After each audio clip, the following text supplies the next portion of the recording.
Oke, kita mulai ya. Sambil ngunyah ya. Sambil makan. Ini yang di Teams kedengeran nggak suara saya ya? Kedengeran Mas, mantap.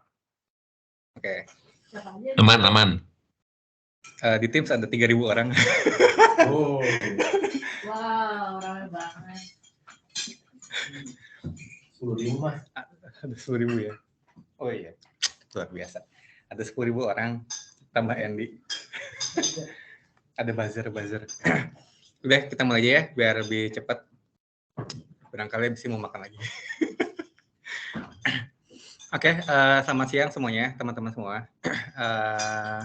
Terutama bagi teman-teman yang di Teams ya, yang belum pernah join, ini tuh ngapain gitu ya. Jadi siang ini sambil menemani makan siang, kita mau learning forum. Sebentar aja, nggak lama-lama. Nggak akan sampai 2 jam sih gitu ya. Kita akan coba bahas satu topik bahasan gitu ya, yang mungkin menarik gitu. Jadi kalau dilihat kan ya, mungkin kalau yang ini mungkin udah pernah dibahas waktu ENCODE zaman dulu ya, tentang self driving car gitu ya. Ya mungkin kedepannya ya siapa dulu yang komen ya? Kayak Gita ya, seingat saya tuh ya, waktu di workplace tuh ya. Dia kan bilang tuh, sekarang arahnya ke sana gitu ya. Kayak Google kan bikin sendiri gitu, terus Tesla bikin sendiri segala macam gitu. Sebenarnya self driving car tuh juga ada di Jakarta gitu ya. Di mana kita bisa duduk, kita tinggal tidur, terus dia tiba-tiba kita nyampe, namanya taksi kan. Tapi kalau yang ini kan mungkin lebih sophisticated kan, tanpa ada sopirnya sama sekali. Nah, ini ngembanginnya gimana? Nah, ini percaya atau enggak, kalau teman-teman lihat aja di YouTube gitu ya, bukan hanya sekelas perusahaan besar yang mengembangkan, tapi kalau kayak di kecil-kecilan kayak di universitas gitu ya, atau di komunitas, itu juga udah ada yang mengembangkan gitu ya. Terus kalau dipikir-pikir loh, kok bisa ya universitas mengembangkan gitu ya? Atau misalkan kayak orang-orang iseng-iseng aja gitu ya, mengembangkan. Contoh kalau misalnya lihat di LinkedIn gitu ya, itu suka ada aja gitu ya, developer yang show off gitu. Oh, ini saya udah bisa nih ngembangin gini gitu. Terus dia kasih videonya. Emang semudah itu untuk bikin sistem beginian gitu ya? Nanti kita akan coba lihat di belakang tuh gimana. Atau yang lebih membumi lagi gitu ya. Jadi kalau misalkan kita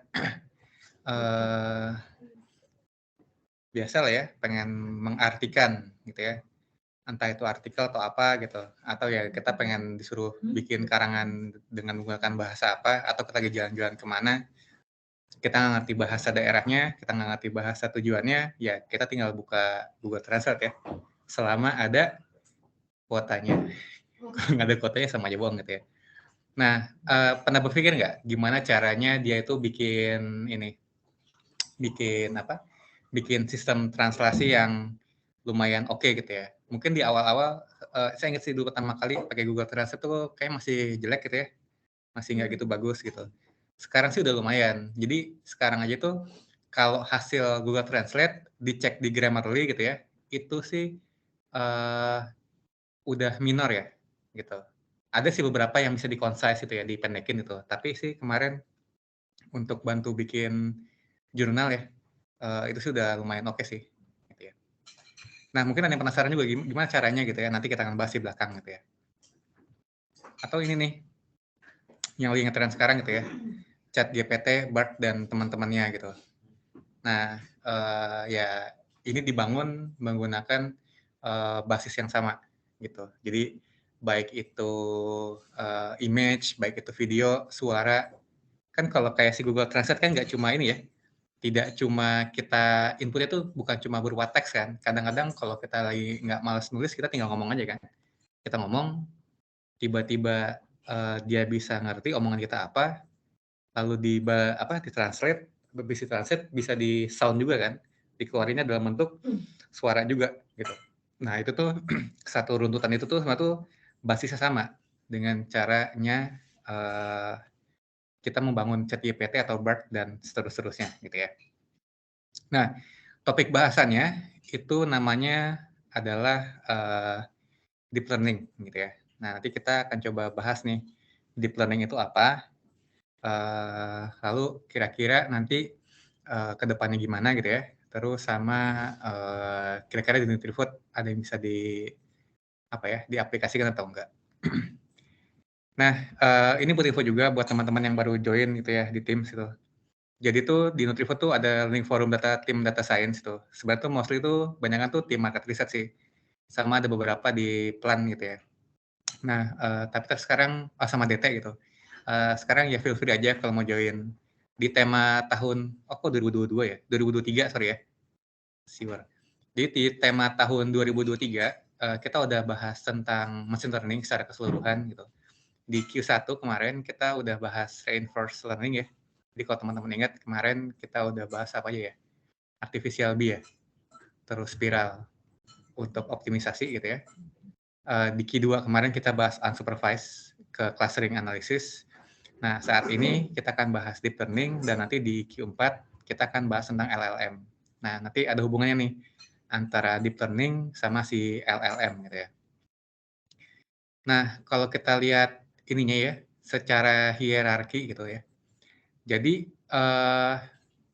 istilah kerennya AI gitu ya. Jadi AI itu kayak semuanya gitu ya. Jadi intinya tuh semua yang berjalan di komputer gitu ya.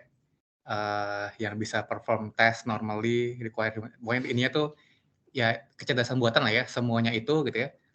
Nah, itu di dalamnya tuh ada yang namanya machine learning. Nanti secara spesifik ada yang namanya deep learning.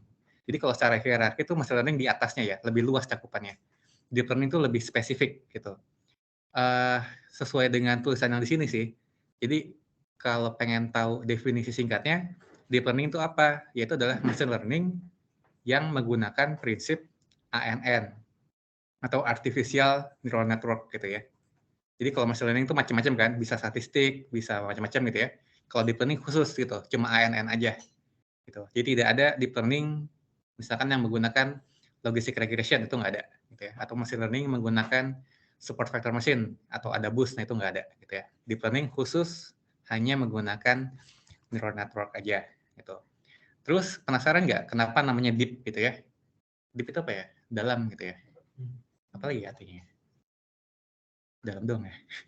Saya kira ada yang lain gitu ya. Mendalam. Jadi kalau kata Paul J. Blazek, ya kesannya kayak orang ini terkenal gitu ya. Saya juga nggak tahu siapa orang yang terkenal atau enggak gitu ya. Saya cuma kemarin googling aja gitu ya. Quote yang menarik itu terus ketemu ada seorang penulis di Medium namanya Paul J. Blazek. Ya moga aja dia orang yang terkenal gitu ya. Kalau tidak ya ini hanya omongan mas-mas yang lagi lewat aja. Jadi kalau kata dia itu, bukan kata dia juga sih, maksudnya nanti ya setelah kita ke belakang, ya itu ya, yang namanya deep neural networks itu, ya kita nggak tahu apa yang terjadi di dalamnya, gitu ya, sampai ketemu nanti hasilnya, gitu. Nah, oleh karena itu, gitu ya, si deep learning itu banyak yang menyebutkan bahwa dia itu black box, gitu ya, kotak hitam. Artinya apa? Yaitu tadi ya, goib gitu ya. Jadi apa yang terjadi di dalamnya, proses perhitungan itu kita nggak tahu. Tiba-tiba, oh iya, tiba-tiba jadi aja, tiba-tiba keluar hasilnya gitu. Tapi di dalamnya itu ya goib ya, nggak ketahuan gitu. Kita tahu cara kerjanya, cara dia menghitung, tapi secara realnya itu udah nggak kelihatan gitu. Gitu ya. Nah, sesuai dengan namanya ya, dulu itu kalau waktu zaman kuliah ya teman saya tadi bilang tuh ilmu padi gitu ya, semakin berisi semakin berunduk gitu ya. Itu mungkin deep kali ya, sangat dalam gitu. Jadi kalau machine learning itu yang belajar dari mesin, kalau deep learning tuh saking deepnya ya sampai ya udah gitu, sampai tidur lah gitu ya. Kita percaya aja lah gitu ya dengan isinya gitu. Oke. Oke, kita mulai ya. Tadi baru muka Dimah doang gitu ya. Nah, tadi ya, seperti yang kita bilang ya, tema tahun 2023 kan machine learning gitu ya. Kemarin kita udah bahas unsupervised, di mana kita lebih banyak ngomongin clustering, mungkin association nanti di tahun depan berarti ya. Terus kalau untuk supervised, ini baru mau kita bahas sekarang gitu ya. Kalau yang reinforced ini kemarin nggak masuk ya, itu kita bahas di Q1. Nah, si deep learning itu masuknya ke supervised, gitu ya. Jadi kalau ada yang bilang, oh saya melakukan clustering menggunakan deep learning gitu ya. Nah itu mungkin agak-agak keliru gitu ya. Bukan clustering, mungkin klasifikasi gitu ya. Karena sifatnya deep learning, nama juga learning gitu ya. Dia harus belajar kan, gitu ya, harus belajar. Nah, makanya masuknya ke si supervised learning ini. Nah, kalau teman-teman lihat gitu ya, di supervised learning itu kan masalahnya biasanya ada dua ya, klasifikasi atau regresi kan, gitu ya. Kita memprediksi sesuatu apakah masuk kelompok A atau kelompok B. Nah, itu klasifikasi maksudnya.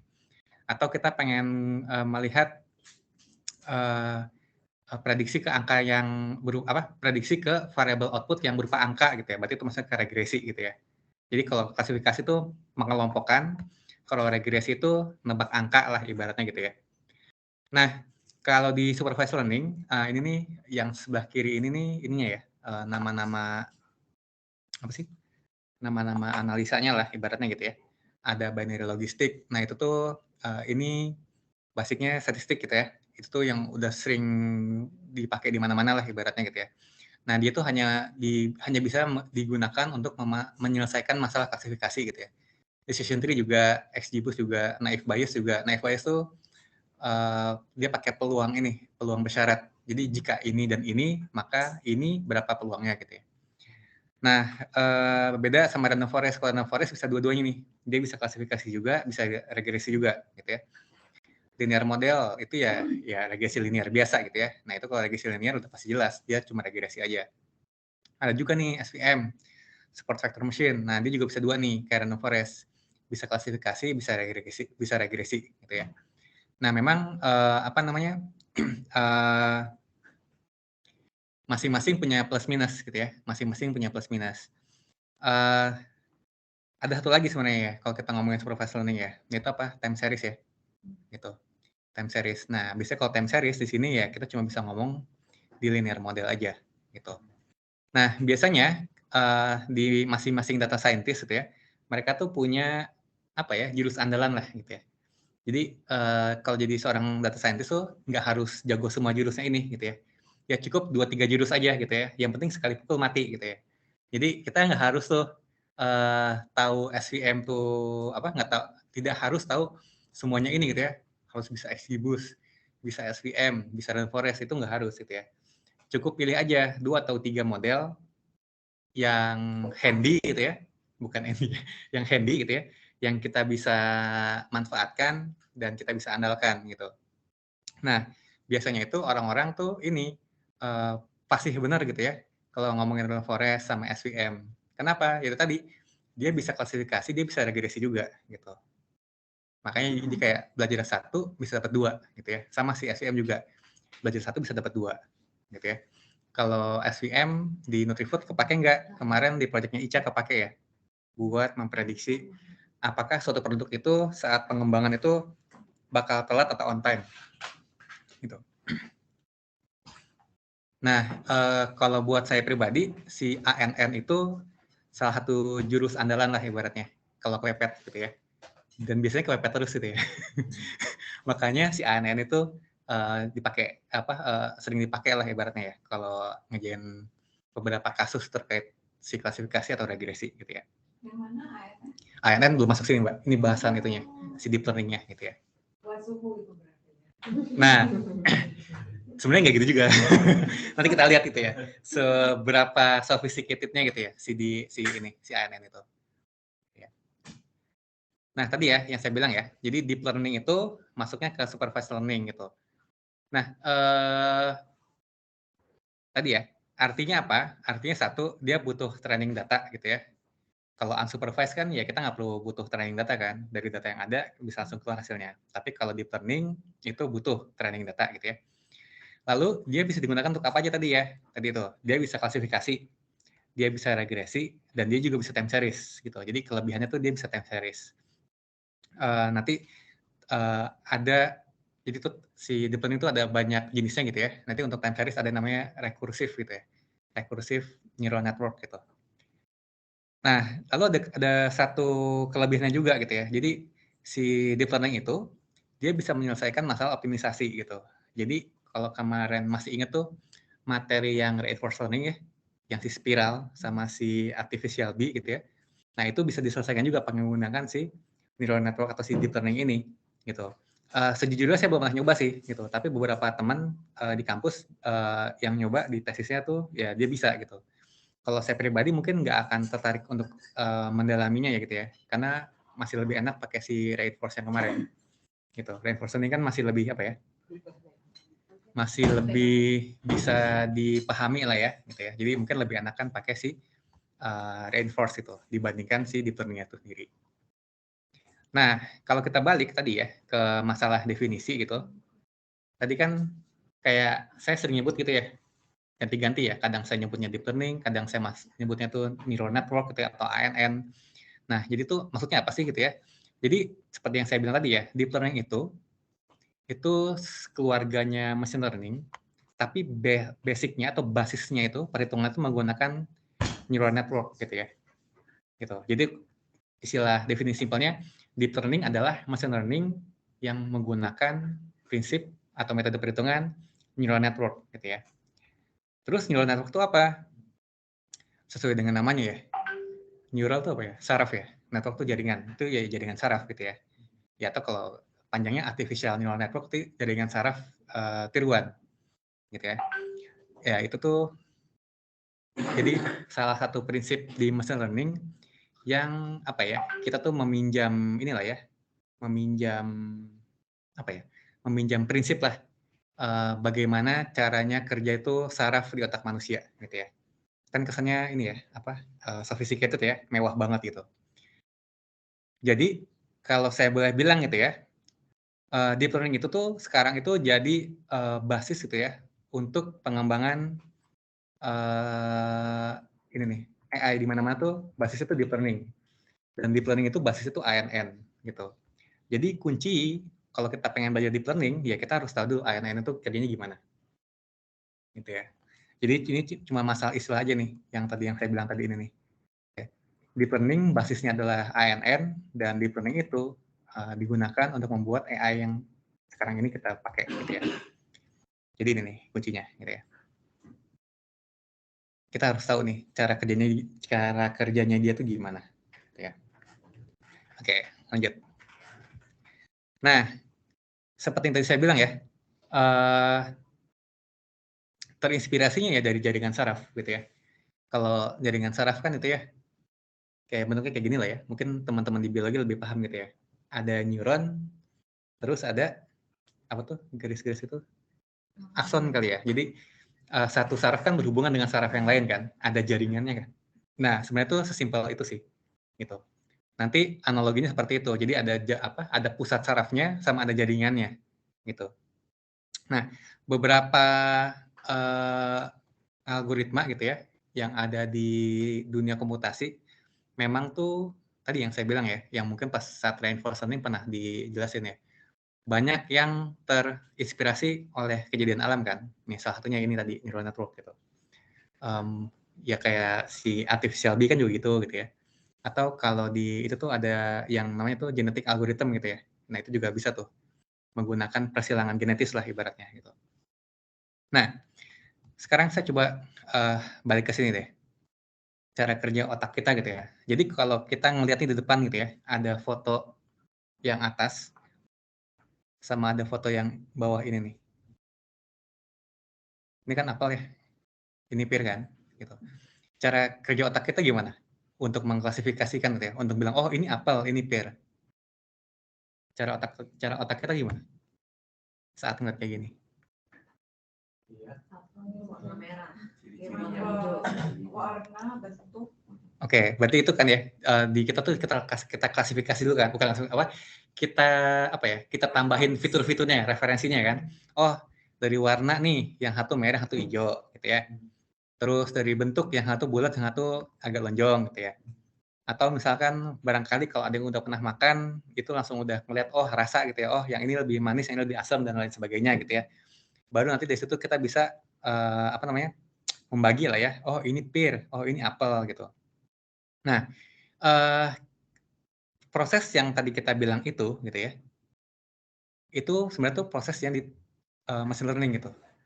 Jadi kalau ada input gitu ya, kita kan mengekstrak fitur-fitur gitu ya tadi ya, warna, rasa, bentuk, ukuran gitu ya.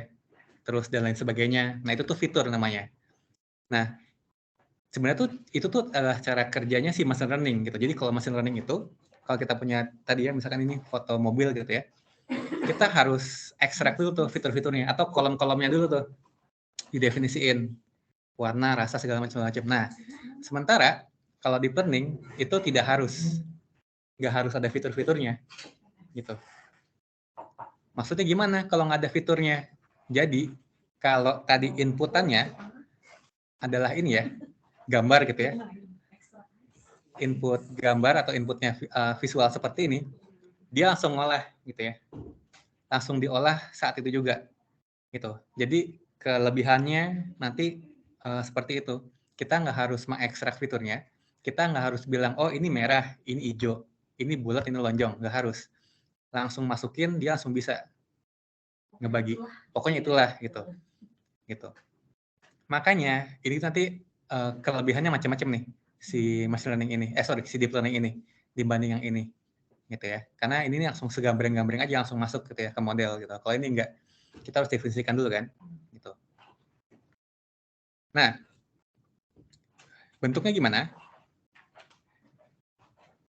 Nah, kayak gini, gitu ya. Ya benar kayak jaringan saraf aja gitu.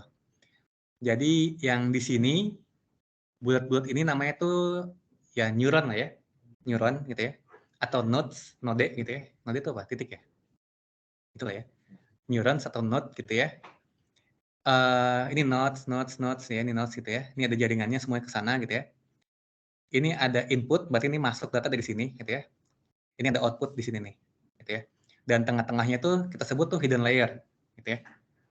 Layer tuh bahasa Indonesia apa ya? Layer ya? Lapisan ya? Nah, lapisan ya. Lapisan 1, lapisan 2, dan seterusnya gitu. Nah, ini bentuk umumnya kayak gini, tapi pada kenyataannya nanti ya tergantung. Ada yang input layernya sampai banyak gitu ya, yang hidden layer ada banyak, ada 10 hidden layer gitu, 10 lapis gitu ya. Tergantung lapisnya terserah gitu ya. Dan ini banyaknya masing-masing tuh beda-beda, terserah gitu. Jadi tidak ada keharusan harus ada berapa banyak hidden layer, masing-masing hidden layer ada berapa banyak neuron atau nodes, itu nggak ada keharusan. Yang wajib tuh apa? Input layer itu harus sama dengan jumlah ininya tuh. Gampang itu kayak jumlah kolom gitu ya. Misalkan kita punya nih, ada data gitu ya. Itu ada rasa, ada warna, segala macam gitu ya. Outputnya apel atau pear. Nah tadi tuh, kalau jumlah kolom atau jumlah fiturnya ada 4, ya inputnya 4. Gitu. Keharusan cuma situ doang. Satu, di input layer sama dengan jumlah kolom atau jumlah fitur, dan output layer itu juga harus sejumlah apa yang mau kita prediksikan. Contoh tadi, kalau kita mau prediksi si apa namanya, pear sama apel, ya berarti outputnya cuma 2. Output nodes-nya ada 2. Either dia itu apel atau pear, di sini ada 2 nanti. Sorry.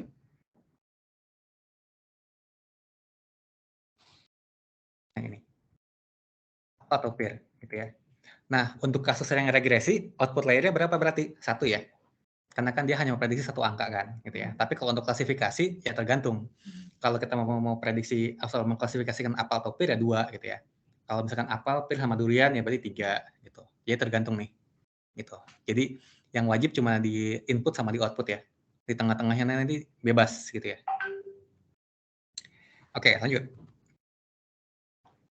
Nah, ini model matematikanya di belakang ANN gitu ya. Jadi ini untuk satu nodes yang di tengah sini ya. Contoh misalkan gini nih. Sorry, kejauhan.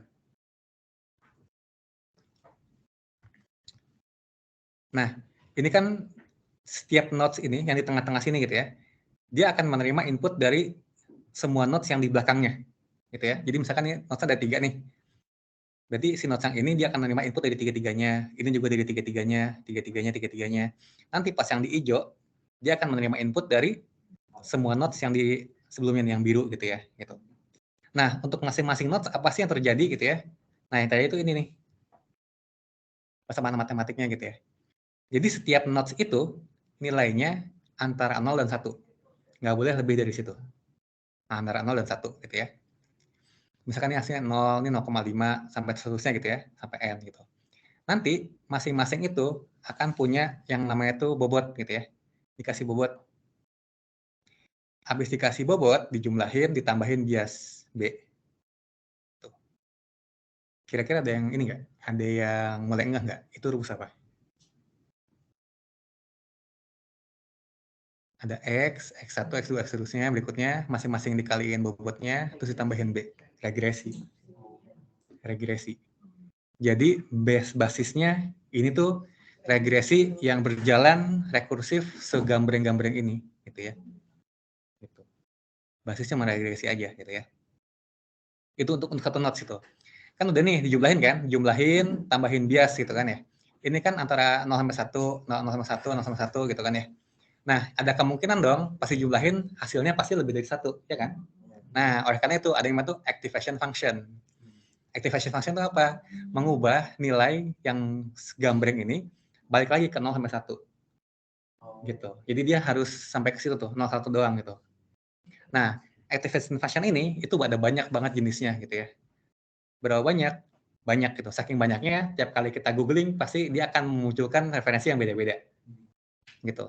Ini ada yang namanya tuh ReLU, ini yang terkenal tuh ReLU gitu ya, ReLU. Terus yang biasa dipakai tuh ada yang softmax, sigmoid, sama Tanha ya. Ini Tanha bukan? Tanha ya. Tanha gitu ya. Gitu. Jadi intinya tuh ya itu tadi hanya mengubah yang tadinya bukan 01 ke 01 gitu. Dikompres lah ibaratnya. Gitu ya.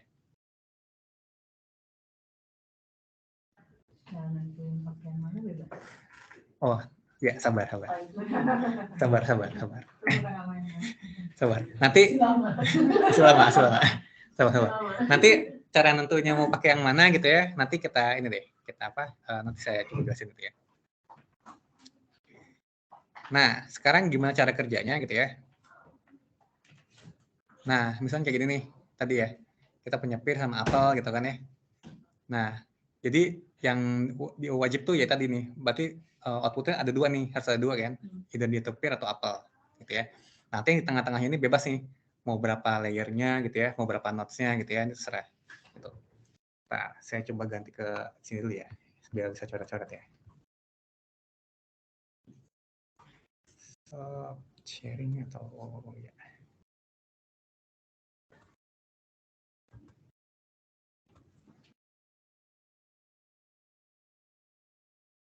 Bentar ya, saya coba ganti ke sini dulu ya, biar bisa coret-coret.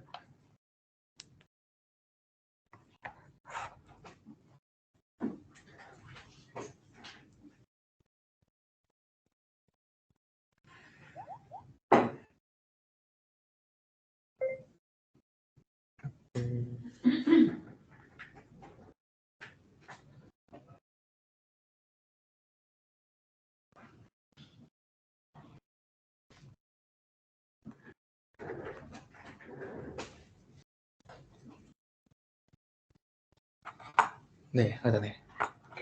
Oke, ini contohnya kayak gini nih. Misalkan gitu ya. Ini beda ya, jadi durian ya. Durian sama apel gitu ya. Jadi gimana sih cara kerjanya gitu ya? Tadi kan kalau kita pakai machine learning itu kan berarti dia itu either itu si durian atau si apel ini kan harus diekstrak dulu kan fiturnya kan. Jadi contoh misalkan tadi ekstrak fiturnya kayak dari rasa gitu ya, warna dan lain sebagainya. Nah, sementara kalau si siapa namanya? Kalau si HNN itu dia nggak harus mengekstrak si fiturnya gitu ya. Dia bisa langsung jalan. Nah, yang dilakukan tuh apa? Jadi dia secara visual gitu ya. Ini contoh nih gitu ya. Misalkan ini ada dua foto gitu kan ya. Nah, contoh misalkan ini itu foto ukurannya sama nih. Misalkan saya bikin kotak gitu ya. Ini misalkan 30 pixel, ini 30 pixel gitu ya. Ini juga sama nih. 30 pixel, ini 30 pixel gitu ya.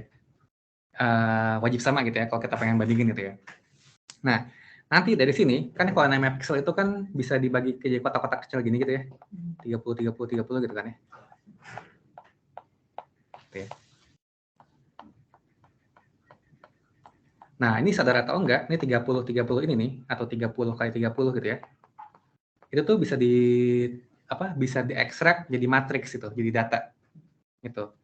Kalau filenya itu PNG, jadi misalkan ada 30 kali 30 gitu ya. Ini misalkan filenya PNG gitu ya. Nanti akan ada 4 matriks 30 kali 30 gitu. Kenapa ada 4? Kalau JPG itu ada 3. 3 kali 30 kali 30. Yes, betul. Kalau JPG itu dia RGB ya.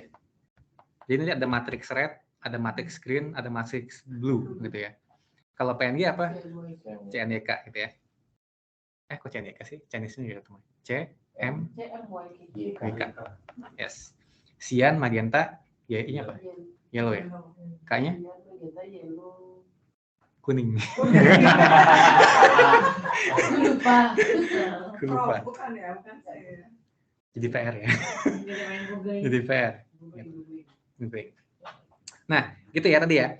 Jadi ini karena 30 kali 30 nih. Nah, itu si ini nih, si durian dan apa? Kiki. Oh. Cyan, magenta, yellow, key. Oke. Jadi ini masing-masing si foto ini akan akan dibuat dalam bentuk matriks nih. Matriks. Tentunya ujungnya ada targetnya. Ya, ini matriks nih. Oh, ini apel gitu ya. Ini ada matriks, ujungnya ini durian gitu ya. Karena kan kita tahu nih, endingnya kalau nggak apel, dia harus durian kan. Gitu. Nah, terus kita masukin nih. Jadi kalau udah 30 kali 30, masuk nih ke node yang pertama nih, ke input yang pertama. Jadi kalau dia 30 kali 30, berarti node-nya ada berapa? 900. Ada 900 nodes ya. Gitu. Ditambah lagi tadi ya, kalau dia 3 ini kali lagi gitu. Jadi 3 kali 30 kali 30. Kalau PNG, kalau JPG. Kalau PNG berarti 4 kali 30 kali 30. Sebanyak itu jadinya gitu ya. Jadi kecuali kalau black and white ya. Kalau BW ya cuma satu doang. Gitu. Kalau black and white itu contoh ya. Black and white-nya tapi bukan yang JPG ya. Kalau black and white yang biasa tuh dia cuma SVG ya, yang si SVG ya. SVG yang black and white dia cuma satu aja matriksnya di 30 ke 30 gitu ya. Oke. Lanjut dulu ke sini. Nah, tadi kan udah masuk nih ke sini kan. 30 kali 30 kali 3 gitu. Yang biar gampang saya ambil yang red dulu aja kali ya. Berarti 30 kali 30 kan. 30 kali 30 nih masuk nih ke sini nih semua nih. Masuk ke sini, ke sini, ke sini, ke sini terus aja ya. Dari node 1 sampai node 900 gitu ya. Masuk ke sini. Nah, si matriks RGB ini juga nilainya macam-macam tuh. Seingat saya gitu ya, kalau di matriks RGB itu memang antara 0 sampai 1 atau 0 sampai 100 lah ibaratnya gitu ya. Nah, saat dia masuk ke input yang pertama ini ya tadi ya, di normalize dulu. Sehingga isinya kalau nggak 0 sampai 1 kan. Gitu. Nah, untuk tahap awal, weight-nya gitu ya, atau bobotnya gitu ya, bobot masing-masing hubungan ini, itu masih di-assign secara random nih. Masih random awalnya gitu ya. Ini dapat nih, ini angkanya berapa gitu ya, inputnya berapa, terus dihitung kan, dihitung masuk sini di berapa, di activation function kan, 1, masuk lagi ke sini, hitung lagi gitu ya, sampai ke ujung gitu ya. Nah, nanti sampai ujung, karena nilainya 0 sampai 1, berarti di sini angkanya itu menandakan probabilitas gitu ya. Contoh misalkan nih, ini si durian nih, kita masukin ke sini gitu ya. Terus dihitung, ternyata di sini nilainya gitu ya. Misalkan untuk apel dapat skor 0,7. Si durian dapat skor 0,3. Artinya dari foto si durian ini ternyata dia malah mengklasifikasikan dia sebagai apel. Gitu ya. Berarti kan salah dong, ya nggak sih? Karena harusnya kan output aktualnya ya, actualnya harusnya apelnya tuh nilainya 0, duriannya 1, ya nggak sih? Ya kan? Tapi kita malah dapat si apelnya 0,7, si duriannya 0,3. Betul kan? Artinya apa? Ini nilai prediksinya ya. Artinya persamaan ini harus dikoreksi. Harus dikoreksi gitu. Kenapa? Si apel ini, si node yang ini dia harus dikurang 0,7. Ini harus dikurang 0,7. Biar nilainya 0. Yang ini nih, ini harus kurang 0,7. Yang ini harus ditambah 0,7. Biar hasilnya 1. Ya nggak? Benar kan? Nah, jadi tadi kan proses maju nih, input kan, input ke depan kan. Ternyata pas sampai belakang salah nih. Harus ada prediksi kan, harus ada koreksi kan. Segini dan segini kan. Akhirnya dia balik lagi ke belakang. Shoot. Ini namanya proses learning-nya di sini. Gitu. Yang depan itu disebutnya tuh forward propagation, yang ini back propagation. Tapi yang melakukan itu siapa? Mesinnya, Bu. Mesinnya langsung. Mesinnya langsung. Gitu. Makanya harus ada data frame. Betul. Kan kunci jawabannya harus dikunci. Betul. Dan ini nih yang menariknya. Deep learning dibandingkan mesin learning yang lain. Kalau mesin yang lain kan cuma sekali ya, gabrek gitu ya. Kalau dia bisa maju bisa mundur, gitu. Tadi ya, karena proses koreksi ini nih. Nah, ini berlangsung sebanyak itu, tergantung datanya, tergantung macam-macamnya segala macam gitu ya. Makanya kita bilang tuh epoch ya, epoch. Gitu. Jadi ya ini tuh itu apa ya, mesin regresi kecil-kecil gitu ya, yang banyak gitu. Masuk data duren gitu, nanti masuk data apel gitu, dihitungin lagi, nyampe belakang, oh salah nih, koreksi ke belakang gitu. Jadi maju mundur gitu. Terus sampai apa? Sampai benar gitu. Sampai benar, sampai semua tuh terkoreksi. Oke, sampai sini ada pertanyaan dulu nggak? Terkait prosesnya. Nggak mesti 1-0 sih, yang penting benar aja gitu. Mungkin kita nggak akan bisa dapetin saat duren masuk, durennya 1 gitu ya, si apelnya 0. Ya mungkin nanti ini 0,6, ini 0,4, itu udah cukup kan sebenarnya. Gitu.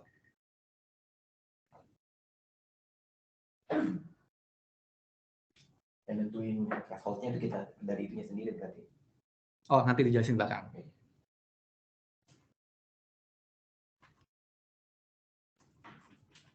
Aman? Nggak ada pertanyaan? Layarnya gimana nanti? Nah, sabar, itu juga di belakang. Salah saya nanya ya, saya nanya malah saya tanya malah dijawabnya belakang semua. Jadi nggak usah nanya. Jadi nggak usah nanya dulu ya. Tapi Belakang dulu deh. Tapi belakang dulu deh. Gitu. Tunggu selesai. Tunggu selesai dulu. Jadi kalau di belakang belum dibahas baru. Ini namanya kan learning juga maju mundur. Oh, iya. Kita forward dulu ya sekarang ya. Oke, sampai sini dulu ada ini nggak? Sampai sini dulu dari apa? Cara kerjanya gitu ya? Bentar, masih. Saya balik lagi ke sini.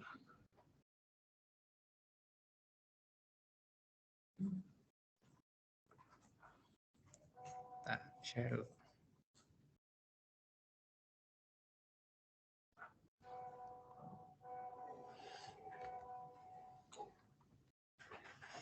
Oke, tadi ya, yang bolak-balik gitu ya. Nah, sekarang ini masih ada kaitannya dengan pertanyaan teman-teman tadi gitu ya.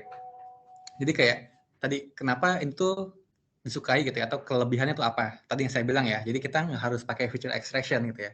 Jadi dari data yang tadi sifatnya image gitu ya, bisa langsung masuk gitu.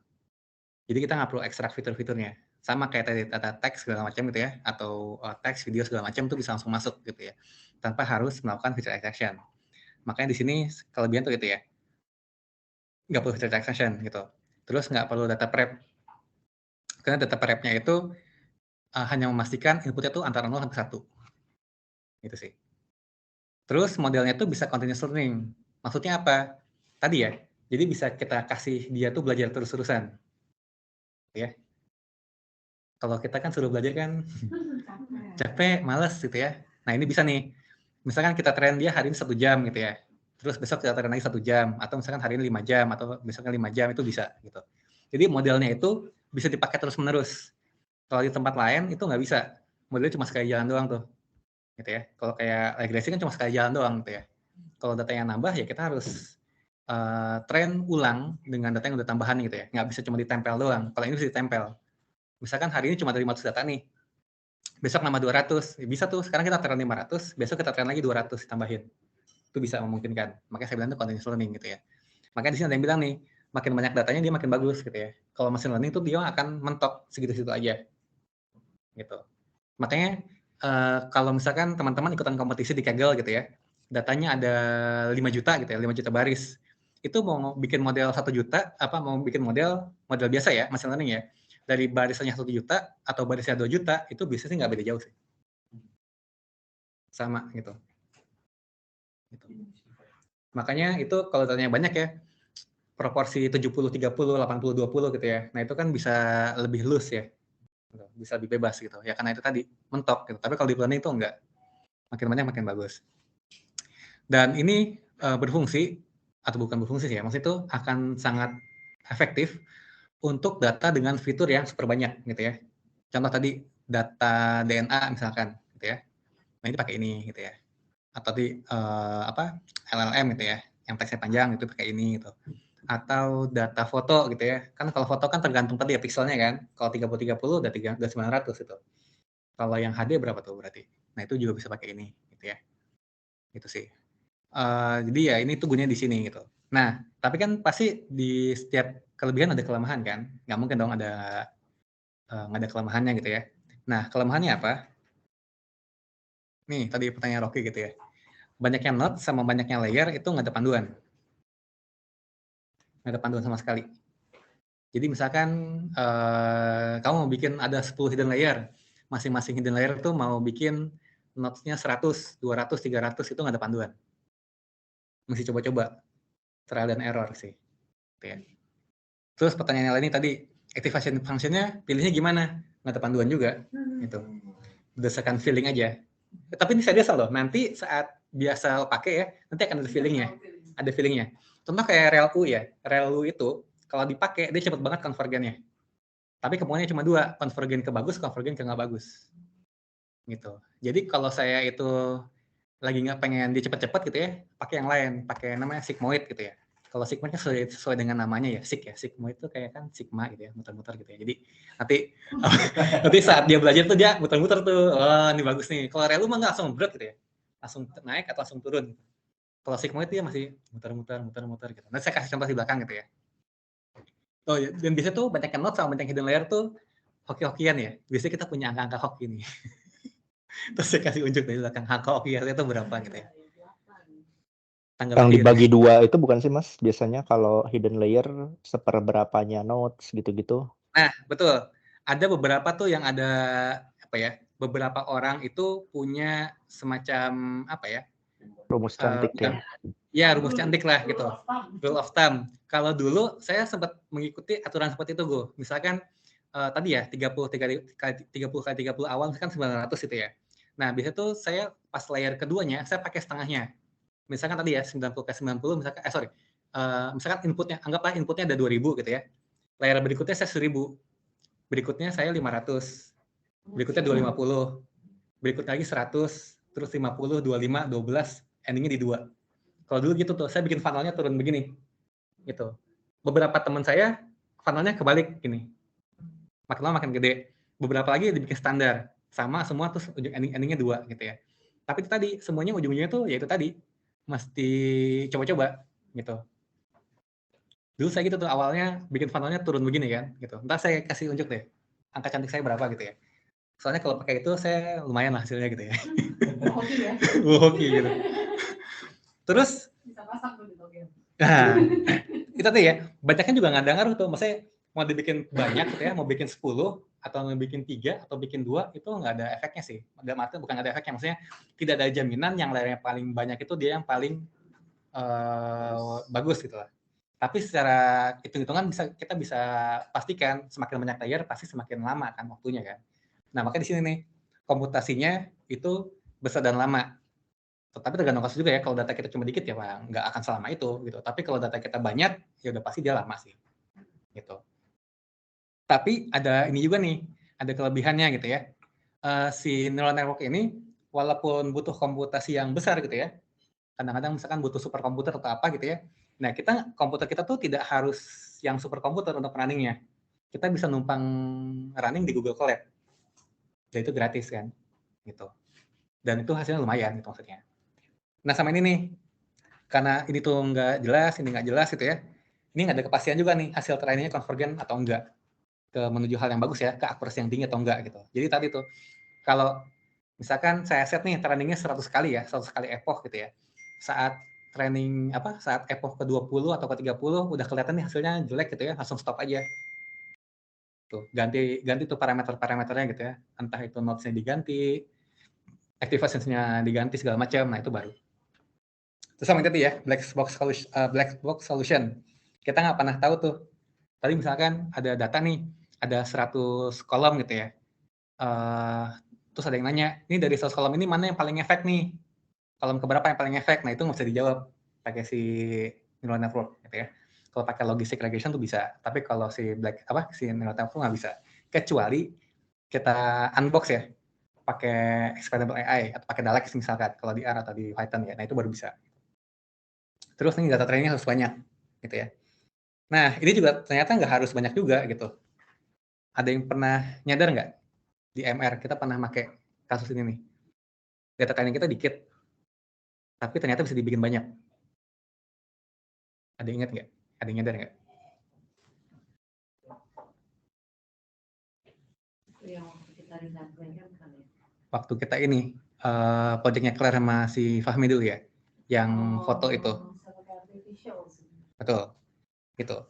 Jadi kalau datanya sedikit, terus kita pakai ANN, jangan kecil hati ya. Kita bisa bikin banyak datanya, gitu. Jadi di generate lebih banyak, gitu. Ini juga ada kasus yang menarik sih. Pas kemarin itu tuh ya, ada satu kuliah gitu ya. Itu tuh tiap-tiap mahasiswa itu suruh mempresent tesis saya mau ngapain gitu ya. Terus ada satu teman kuliah, dia mau pakai ANN, tapi datanya cuma 200 baris gitu ya. Terus saya mesem-mesem sendiri, emang bisa ya? Nah ternyata bisa gitu. Caranya gimana? Nah ini tadi nih, pakai prinsip namanya data augmentation, gitu, data augmentation. Nah awalnya prinsip itu tuh berlaku untuk data-data yang berupa image, gitu. Contohnya apa? Misalkan gini nih, ini saya punya data, ini foto asli yang ini ya, ini marmut kali ya. Ini apa? Hamster. Ya itulah ya, gitu. Kok koala sih? Koka. Kola. Ya, buka. Apa? Koka. Itulah gitu ya. Anggaplah dia tuh marmut gitu ya. Nah, Malia. Nah, anggaplah ini tuh si marmut gitu ya. Ini si marmut. Ini foto aslinya. Kita cuma punya satu foto gitu ya.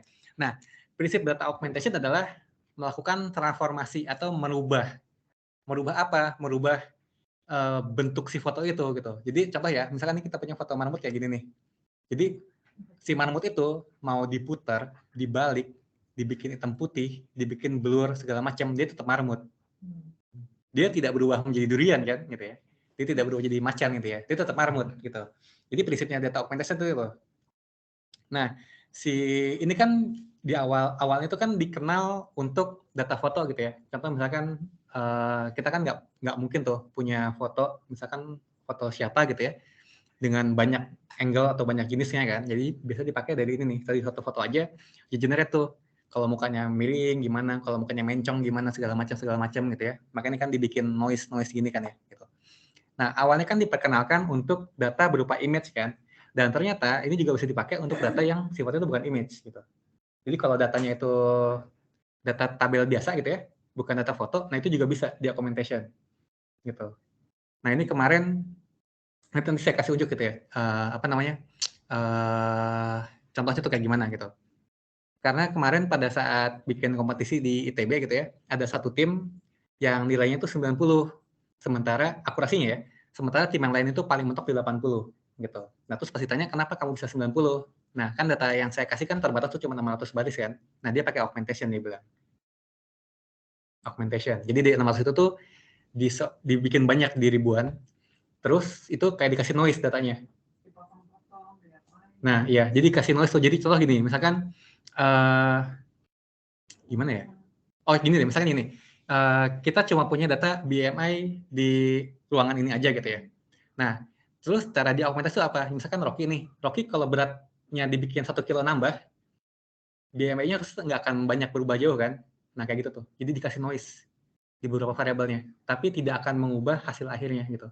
Contoh misalkan Rocky nih, BMI-nya, kamu apa Rocky BMI-nya? Anggaplah ideal gitu ya, ideal gitu. Jadi kalau Rocky ditambahin setengah kilo, dia tetap ideal gitu. Atau Rocky diturunin tingginya berapa senti, tetap ideal gitu. Jadi prinsipnya augmentation itu dikasih noise, tapi tidak mengubah si targetnya gitu. Nah dengan prinsip itu, dia kemarin dapat nilai 90 kemarin. Gitu ya. Nah, tapi tetap ya, no freelance theory ya.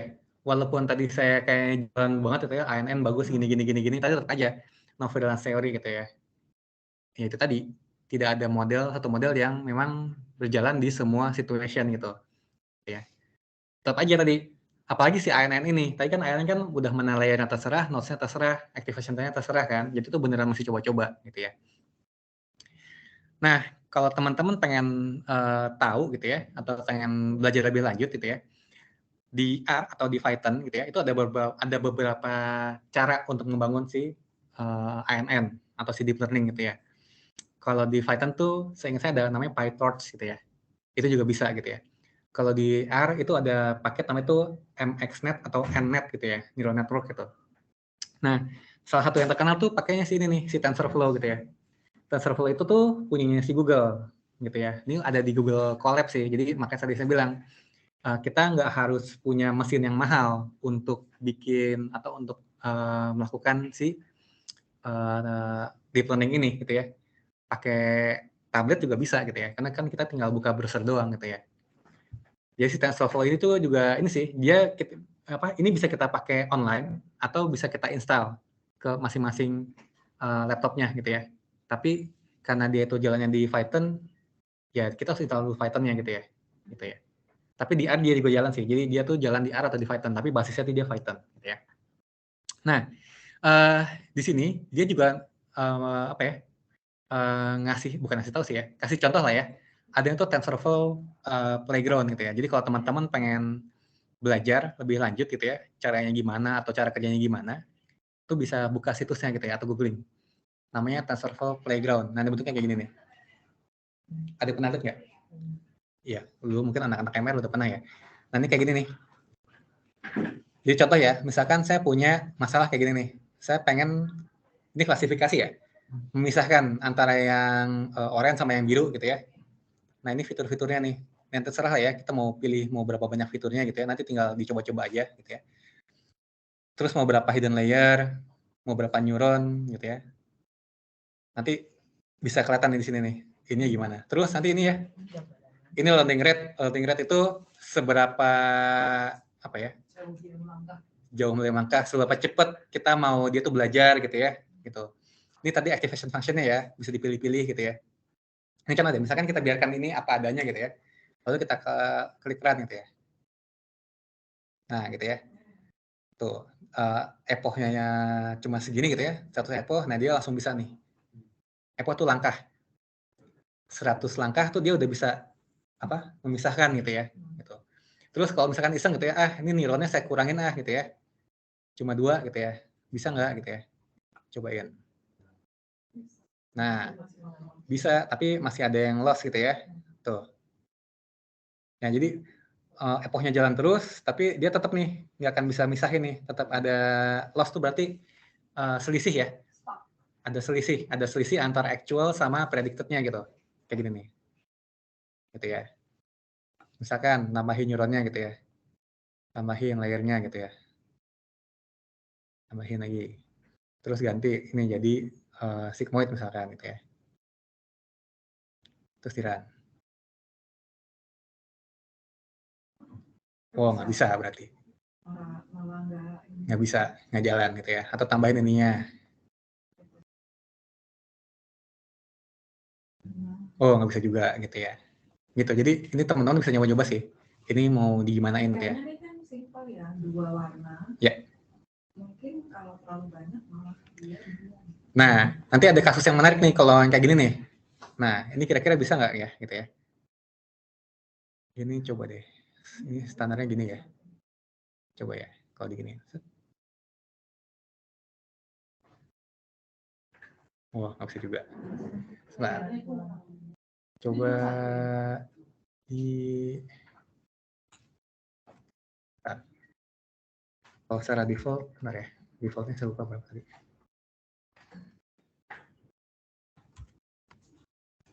Nah, ini untuk kasus yang ini nih. Ini kasus yang ini tadi ya. Ini kalau kita run. Nah, bisa tuh. Kalau pakai settingan defaultnya ya. Running rate segini, paketan gitu ya. Yes. Nah, gitu. Nah, jadi yang kayak gini bisa nih. Gitu ya. Nah, mungkin yang menarik tuh ini nih. Nah, yang ini nih. Nah, nanti ini bisa nih, teman-teman buka si playground, terus coba-coba yang ini. Karena ini nih, kemarin juga, kalau ini menarik, ini kan, yang ini gampang gitu, ini gampang, gitu ya. Nah, yang ini menarik nih. Ini kalau kita cobain pakai yang default-nya gitu ya. Ya, nggak bisa dia nih. Nggak bisa. Ya, jadi, oh, ntar coba kita lihat. Masih jalan. Nah, kira-kira bisa nggak tuh? Butuh epoch sampai berapa ribu tuh, sampai dia bisa kira-kira.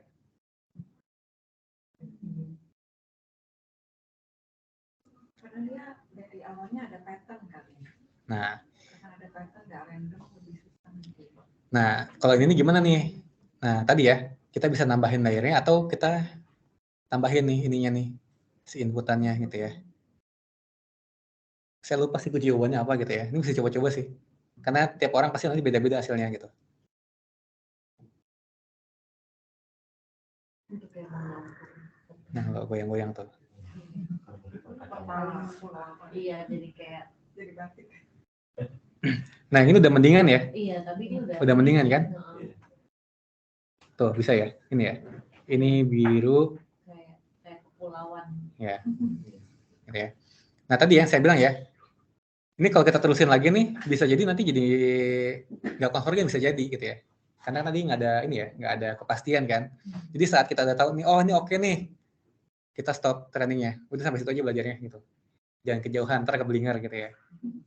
Gitu. Gitu ya. Nah, tinggal coba ya nih. Ini ada untuk yang klasifikasi sama yang regresi gitu ya. Tapi regresi beda lagi nih. Apa namanya?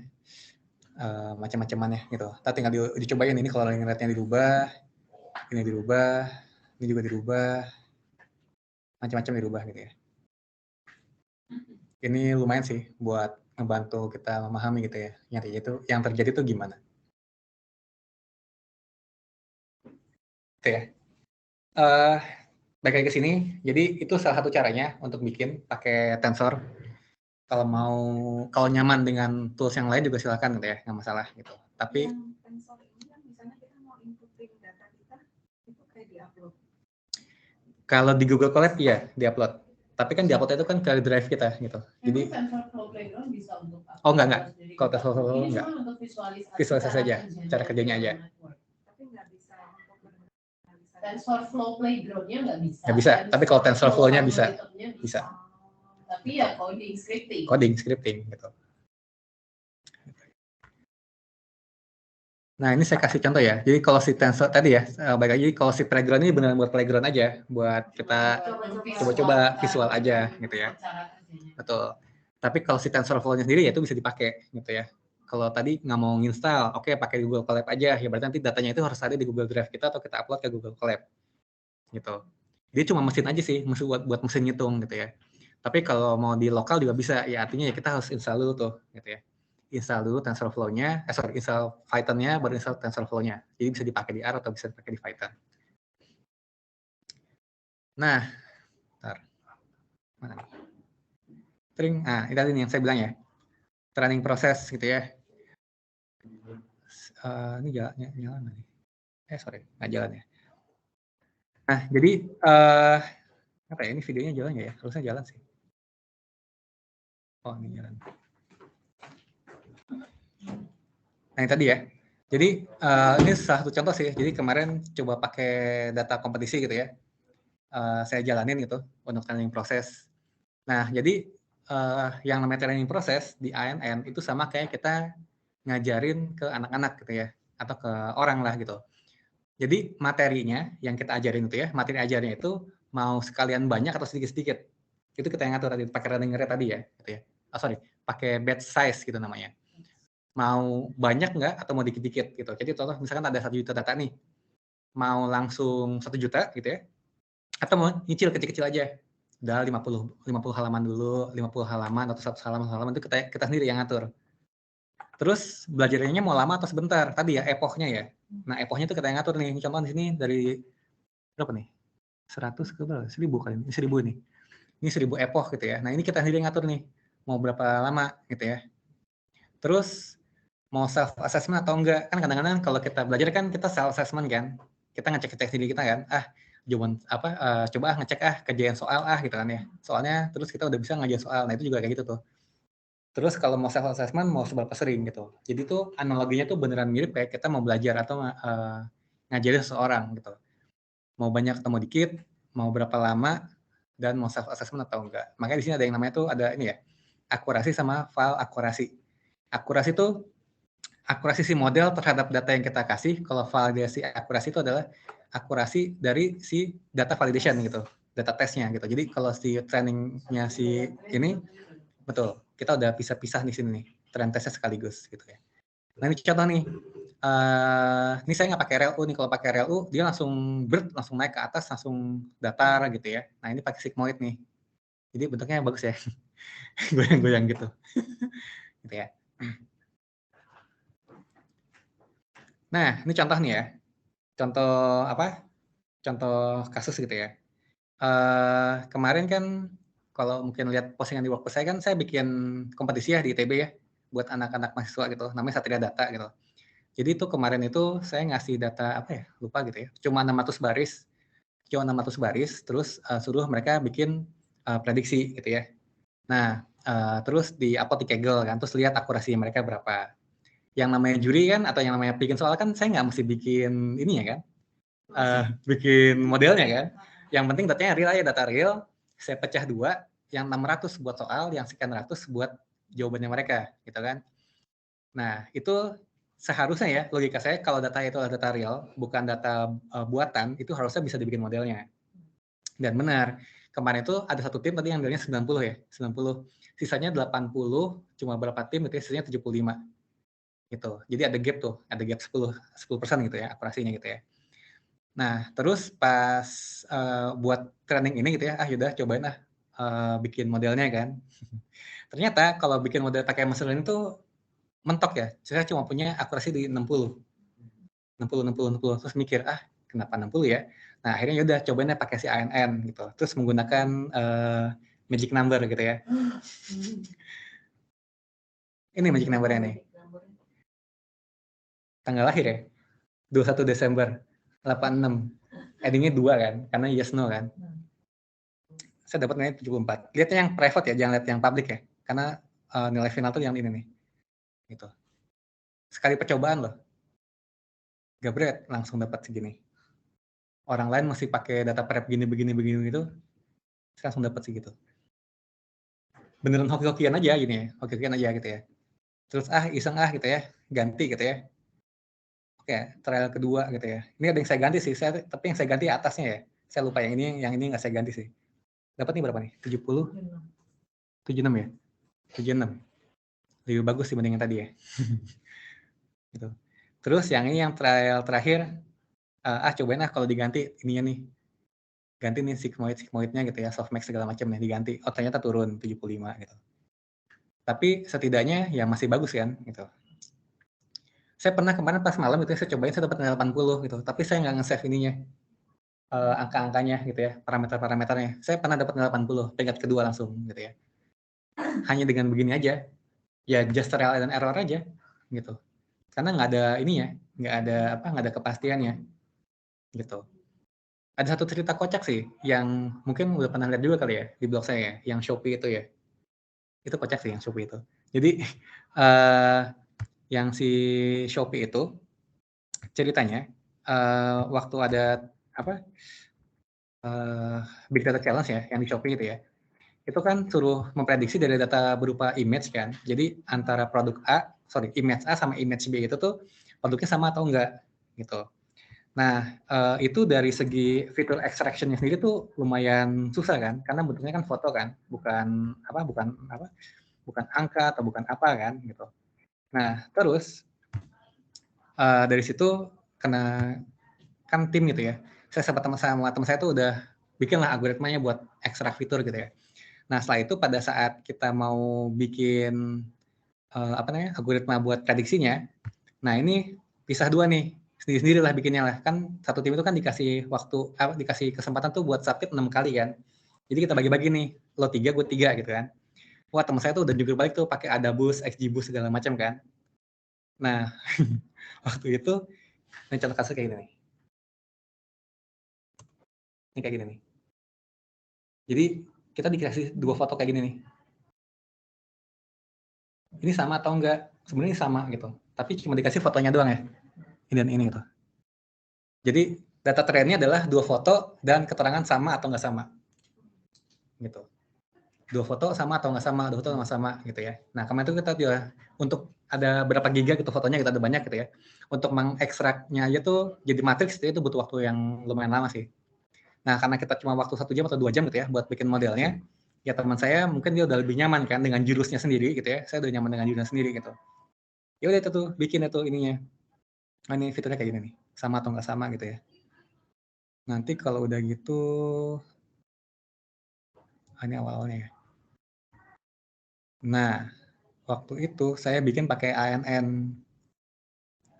Terus ini layar pertama tahun kelahiran, layar kedua tanggal lahir, layar ketiga tanggal lahir istri saya gitu ya. Epochnya 20 kali. Terus saya submit.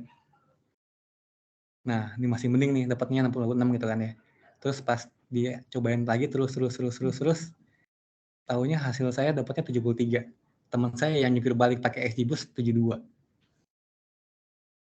Gitu. Dan pas 73 ya udahlah itu tuh udah kayak masuk bukan masalah sih, kayak semua orang di sana gitu. Jadi tidak apa nggak bikin malu lah gitu ya. Yang dapat nilai 0,9 sih nggak ada sih waktu itu. Paling gede tuh 0,8 sekian lah gitu ya. Terus dapat segini tuh udah kayak oh udahlah aman lah. Kita udah sah lah, udah sahih dibilang data scientist gitu.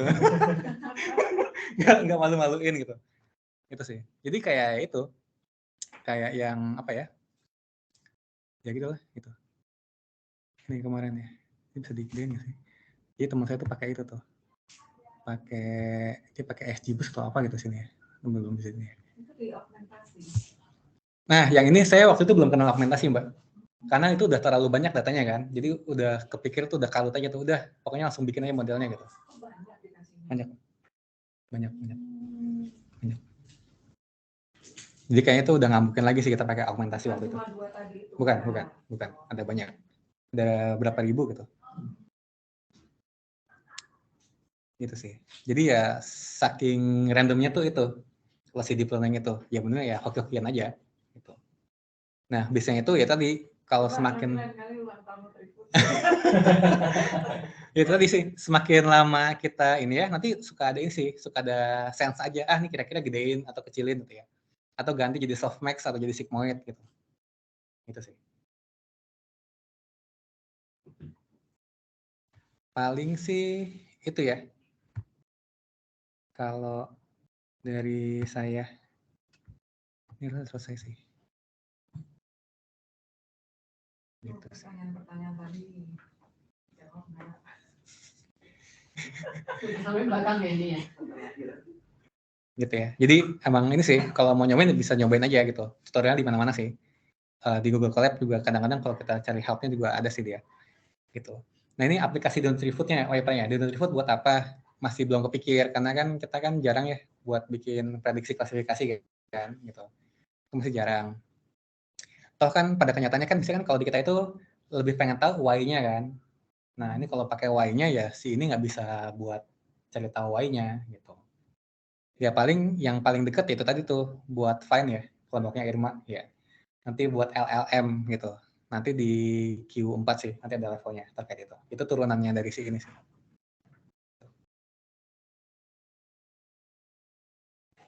Ini tadi kan yang selain fotonya ya, apa yang supervise sama unsupervised? Yang unsupervised itu contohnya gimana? Kalau supervise itu kayak bikin clustering sih, Mbak. Misalkan kemarin clustering high-low ya. High-low outlet, nah itu pakai unsupervised. Kan kita nggak tahu tuh clusternya seperti apa kan, gitu. Jadi dari yang nggak tahu kita bikin jadi tahu gitu. Intinya kita benar-benar ngasih waktu. Yes, no clue at all. No clue at all. Yes. Itu unsupervised. Yes. Kalau supervise kita udah tahu nih. Gitu. Kayak tadi pil sama apa. Yes. Gitu sih. Cari jodoh yang mana? Kalau udah pernah pacaran mungkin jadi supervise, Mbak. Menarik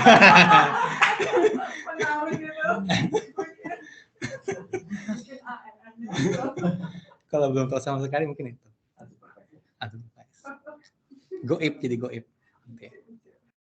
Oke, paling itu sih. Ada yang ditanya dulu nggak? Mungkin yang di Teams nggak ada lah ya.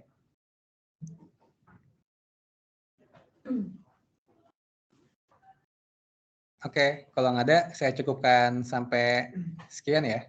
Thank you ya semuanya ya. Sampai berjumpa di tempat lagi, waktu yang lain.